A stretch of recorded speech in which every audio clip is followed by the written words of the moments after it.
नमस्कार, मैं हूँ राजेश श्रीवास्तव। आज भगवान जगन्नाथ की रथ यात्रा निकाली जा रही है जगन्नाथ में, यानी उड़ीसा के पुरी में। आज भगवान जगन्नाथ अपने भाड़े भाई बलभद्र, बहन सुभद्रा के साथ अलग अलग रथों में सवार होकर गुड़ीचा मंदिर पहुँचेंगे, जिसे कहा जाता है कि वो उनकी मौसी का घर है। लोक परंपरा में गुड़ीचा मंदिर को भगवान मौसी का घर कहते हैं, क्योंकि यहीं पर भगवान रथ यात्रा में निकलने के बाद अपनी मौसी के घर ही जाते हैं। रथ यात्रा के बारे में आज मैं आपको कुछ खास तथ्य बताने वाला हूँ। पहली बात तो रथ यात्रा क्यों निकाली जाती है। कहते हैं कि भगवान श्री कृष्ण की बहन सुभद्रा ने जब उनसे कहा कि वो पूरे नगर को का भ्रमण करना चाहती हैं, उसको देखना चाहती हैं, तो भगवान श्री कृष्ण ने उन्हें पूरी नगर की यात्रा कराने के लिए उन्हें एक रथ पे सवार कराया और खुद एक रथ पे सवार हुए, और उनके साथ उनके बड़े भाई बलभद्र भी गए। कहते हैं तीनों भाई बहन मिल करके इस दिन पूरी क्षेत्र का भ्रमण करते हैं। आज बता दूं, भगवान 2 दिनों तक मंदिर के बाहर रथ पर रहेंगे और 27 तारीख को मंदिर में प्रवेश करेंगे। 24 जुलाई को बहुड़ा यात्रा से मुख्य मंदिर पे लौटेंगे। कुछ दिनों के बाद मंदिर प्रशासन रथों की खोलने की तारीख तय करेगा, तब ये कुछ हिस्से बेचे जाएंगे जगन्नाथ रथ यात्रा में। आपको बता दूं, आज मैं रथ यात्रा के आपको ऐसे तथ्य बताने वाला हूं जिनको शायद आप अभी तक नहीं जानते थे। भगवान जगन्नाथ रथ यात्रा, दरअसल इसका कोई पक्का रिकॉर्ड तो नहीं है, लेकिन कहा जाता है ये करीब 1100 साल पुरानी रथ यात्रा है। 1859 में भिखारी पटनायक की पुस्तक रथ चगदा के मुताबिक राजा ययाति प्रथम के काल में ये रथ यात्रा शुरू की गई थी। इतिहासकार मानते हैं कि ययाति प्रथम का शासनकाल 922 से 955 ईस्वी के बीच हुआ था। उस समय 6 रथ बनते थे। मुख्य मंदिर और गुड़ीचा मंदिर के बीच मालिनी नदी बहती थी। 3 रथों से भगवान को नदी किनारे लगाया जाता था, जिसमें भगवान जगन्नाथ, बलभद्र और सुभद्रा के रथ होते थे। वहां से देवताओं को नाव में बिठाकर नदी पार कराई जाती थी और दूसरे किनारे पर खड़े तीनों अन्य रथ यात्राओं से उन्हें गुड़ीचा मंदिर पहुंचाया जाता था। बाद में मालिनी नदी को रेत से भरकर वहां रास्ता बना दिया गया और इसके बाद पूरी रथ यात्रा सिर्फ रथों से होने लगी। आपको बता दें कि रथ बनाने के लिए उड़ीसा वन विभाग मंदिर को बिना कीमत लकड़ियां देता है, यानी जो लकड़ियां देता है उसका पैसा नहीं लेता है। सरकारी रिकॉर्ड के हिसाब से 13 तरह के पेड़ों की लकड़ियों से रथ बनते हैं। इसमें फांसी, धौरा, आसन, मोई, सिमली, साल, गंभारी, कदम और देवदारू जैसी कई अन्य प्रजातियां हैं जिनकी लकड़ियों से ये रथ बनाया जाता है। भविष्य में भी रथ बनाने के लिए जरूरी लकड़ियों में कोई कमी न हो, इसलिए उड़ीसा सरकार जंगल प्रोजेक्ट भी चला रही है।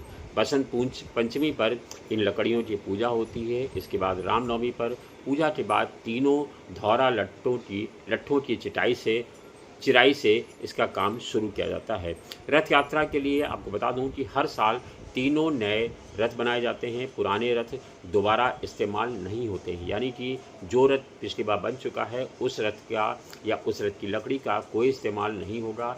हर बार नए रथ बनते हैं और हर बार नई लकड़ी बनती है। तय लकड़ी का इस्तेमाल, आपको बता दूं, रथ बनाने में फांसी, धौरा, आसन और सिमली की लकड़ी इस्तेमाल होता है। और लकड़ी उड़ीसा के जंगलों से लाई जाती है। 27 दिनों में, कहते हैं अक्षय तृतीया से रथ बनाने का काम शुरू होता है। 87 दिनों में ये रथ बनकर के पूरा होता है। और कौन बनाता है रथ, ये भी जान लीजिए। रथ निर्माण महारण सेवायत के पारंपरिक बढ़ई बनाते हैं। इसमें बनाने के लिए करीब 220 कारीगर जुटते हैं। इनमें बढ़ई, लोहार, पेंटर और दर्जी भी शामिल होते हैं। एक रथ बनाने के लिए तकरीबन 70 से 80 लोग जुटते हैं। इनमें 54 महारण यानी बढ़ई होते हैं, जबकि 27 मुख्य बढ़ई होते हैं और 27 सहायक बढ़ई होते हैं जो रथ का ढांचा तैयार करते हैं। 865 से ज़्यादा लकड़ियां लगती हैं। तीनों रथ बनाने में 865 से ज़्यादा लकड़ियों के लट्ठों का इस्तेमाल होता है। कुल 2128 लकड़ी के हिस्सों यानी 832, 763 और 593 से तीनों रथ तैयार किए जाते हैं। तीनों रथ भगवान जगन्नाथ मंदिर के सामने गजपति महाराज के महल के पास बनाए जाते हैं। इस जगह को पुरी में रथ खला कहते हैं। 3 लाखों लोग इस रथ को खींचते हैं। कहते हैं तीनों रथ को लाखों श्रद्धालु अपनी रस्सियों से खींचते हैं। मान्यता है कि एक रथ की रस्सी को खींचने के लिए भगवान जगन्नाथ का आशीर्वाद मिलता है। रथ बनाने की ये परंपरा 1100 साल पुरानी है। हर साल रथ का आकार, रंग और डिज़ाइन लगभग एक ही रखी जाती है। कारीगर पहले पहिए बनाते हैं, इसके बाद नीचे से ऊपर की ओर रथ का ढांचा तैयार करते हैं। नाप के लिए आधुनिक फीते के साथ पीढ़ियों से चली आ रही करीब 20 इंच की खास छड़ी और रस्सी का इस्तेमाल होता है। हर साल तय डिज़ाइन और पुराने अनुपात के हिसाब से रथ बनते हैं। इसके लिए आप किसी बड़े इंजीनियरिंग या नक्शे की ज़रूरत नहीं होती है। इन सेवाओं से जुड़ा ज्ञान पीढ़ियों से तय परिवारों में आगे स्थानांतरित हो रहा है। नई पीढ़ी रथकला में बड़े कारीगरों के साथ काम करते करते यह हुनर धीरे धीरे सीख जाती है और इसे अपनी आने वाली पीढ़ी तक पहुंचाती है। तीनों रथ तैयार होने के बाद सरकारी इंजीनियर उनकी अंतिम सुरक्षा जांच करते हैं। वे पहियों, धुरी, लकड़ी के जोड़ और पूरे ढांचे को देखते हैं। फिटनेस प्रमाण पत्र मिलने के बाद ही रथों को यात्रा के लिए तैयार माना जाता है। सबसे पहले भगवान बलभद्र का रथ बता दूं। इसे ताल ध्वज, हल ध्वज यानी इसकी ऊंचाई 45 फीट होती है, चौड़ाई 35 फीट होती है। ध्वजा जिसको कहते हैं जननी, इसका रंग लाल और हरा होता है। 763 लकड़ी के टुकड़ों से बनता है। 14 पहिए इसमें लगते हैं। रथ की चौड़ाई, जिनकी चौड़ाई 6 फीट 5 इंच होती है। सारथी इसका जो होता है उसको मातली कहते हैं और लकड़ी के 4 घोड़े इसमें लगाए जाते हैं, जबकि रस्सी को वासुकी नाग कहते हैं। इसी तरह सुभद्रा के रथ के बारे में जान लीजिए। उसके ध्वज को दर्प दलन या पद्म ध्वज कहते हैं। नादम्बिका, ऊंचाई इसकी 44 फीट 6 इंच होती है, चौड़ाई 34 फीट होती है। ये 593 लकड़ी के टुकड़ों से बनती है। इसमें जो ऊपर का हिस्सा होता है वो लाल और काला होता है। 12 पहिए इसमें लगते हैं, जिनकी चौड़ाई 6 फीट 5 इंच होती है। इसके सारथी को अर्जुन बोलते हैं और लकड़ी के 4 घोड़े इसमें लगते हैं। इनकी रस्सी को स्वर्ण चूड़ा नागिनी कहते हैं। फिर भगवान जगन्नाथ का रथ होता है, उसे नंदी घोष या गरुड़ ध्वज, इसके ध्वज को कहते हैं त्रिलोक मोहिनी। करीब 45 फीट ऊंचा होता है। इसकी चौड़ाई 35 फीट होती है और ये 832 लकड़ी के टुकड़ों से बनती है। इसमें 16 पहिए लगे होते हैं, जिनकी चौड़ाई 6 फीट और चौड़ाई 6 फुट 5 इंच होती है। इसके सारथी का नाम होता है दारुक। इसमें लकड़ी के 4 घोड़े लगे होते हैं। इसकी रस्सी को कहते हैं शंख चूड़ा नागड़ी। यात्रा में 3 तरह के रथ होते हैं, लेकिन उससे प्रतिमाएं आपको पता होगा शायद या ना पता हो। रथ यात्रा में 4 प्रतिमाएं होती हैं। पहले में भगवान जगन्नाथ, फिर उनके भाई बलभद्र, फिर बहन सुभद्रा और इसके अलावा भगवान सुदर्शन चक्र की भी मूर्ति होती है। रथ यात्रा वाले दिन देवताओं को मंदिर से बाहर आगे आगे झुलाते हुए रथों तक ले जाया जाता है। इस परंपरा को पहाड़ी कहते हैं। सबसे पहले भगवान सुदर्शन मंदिर से बाहर आते हैं, फिर भगवान बलभद्र, फिर सुभद्रा और आखिरी में भगवान जगन्नाथ आते हैं। इसके बाद पुरी के गजपति महाराज सोने की झाड़ू से तीनों का रथ साफ करते हैं और सुगंधित जल छिड़कते हैं। इस सेवा को छेरा पहरा कहते हैं। गजपति महाराज मंदिर के सामने सबसे बड़े सेवक माने जाते हैं। यात्रा में सबसे आगे बलभद्र का रथ चलता है, फिर सुभद्रा का रथ और आखिरी में भगवान जगन्नाथ का रथ होता है। हजारों लोग मोटी रस्सियों से रथों को करीब 2 किलोमीटर दूर खींचते हैं और इसे गुड़िचा मंदिर ले जाते हैं। रथ यात्रा की कथा कहते हैं कि धार्मिक कथा के मुताबिक मालवा के राजा इंद्रधुम्न भगवान विष्णु के परम भक्त थे। उन्होंने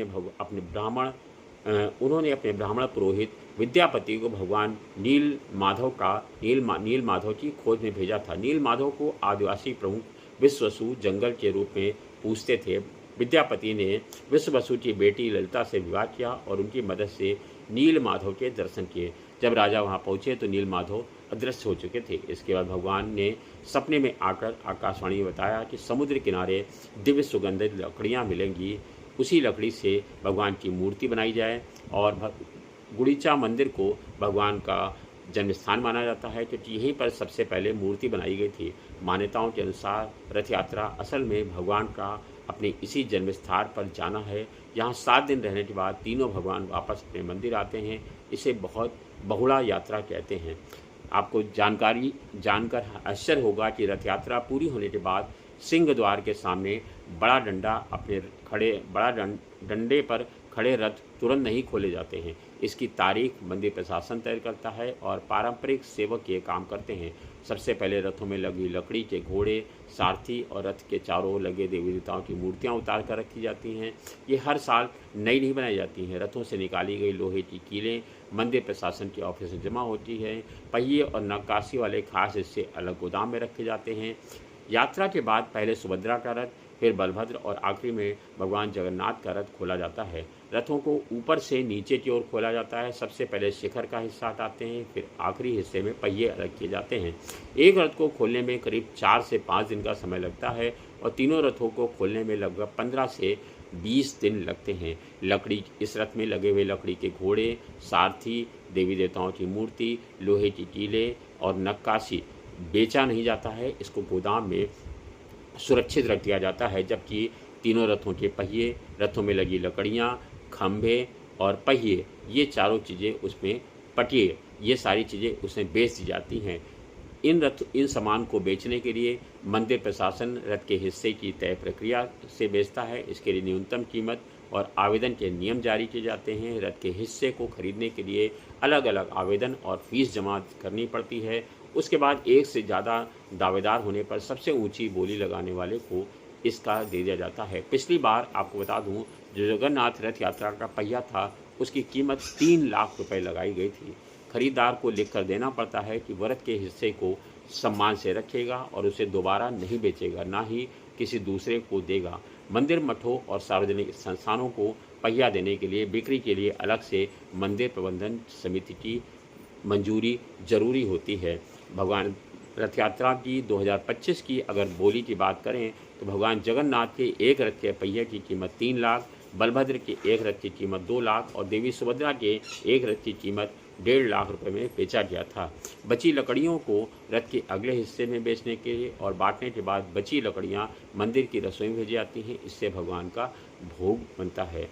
पहिए इसके पहले उड़ीसा विधानसभा, भुवनेश्वर के राज्य अतिथि गृह में, कटकपुर के देवली मठ में तीनों रथों को एक एक संसद परिसर में लगाने के प्रस्ताव को भी मंजूरी मिल चुकी है। तो उम्मीद है कि आपको भगवान जगन्नाथ रथ यात्रा की पूरी जानकारी विस्तार से मिल गई होगी। और आज भगवान यहाँ से निकल करके जब मैं आपसे बात कर रहा हूँ तो रास्ते में हैं और वो सीधे सीधे गुड़ीचा मंदिर पहुँच रहे हैं, जहाँ उनकी मौसी का घर है, जहाँ वो 15 दिन रुकेंगे और 15 दिन मौसी उनकी खातिरदारी करती हैं। भगवान जगन्नाथ, भगवान बलभद्र और बहन सुभद्रा की खातिरदारी होती है। उसके बाद वो वहाँ ज़्यादा खाने से और ज़्यादा खातिरदारी से बीमार हो जाते हैं। उसके बाद वो अज्ञातवास में जाते हैं और अज्ञातवास में जाकर के जब वो ठीक होते हैं तब वो वापस अपने नगर को लौटते हैं। ऐसी है भगवान जगन्नाथ रथ यात्रा का महात्म्य और उसमें रथों का जो इतिहास है वो मैंने आपको बताया। और कहते हैं इस रथ यात्रा की जो रस्सी खींचता है उसको कहते हैं कि 100 यज्ञों के बराबर फल मिलता है और उसे मोक्ष की प्राप्ति होती है। कोई भी कामना ऐसी नहीं है जो रथ यात्रा खींचने की रस्सी खींचने वाले को ना मिलता हो। तो उम्मीद है आप जगन्नाथ रथ यात्रा का असली आनंद जरूर लेंगे। धन्यवाद, शुक्रिया।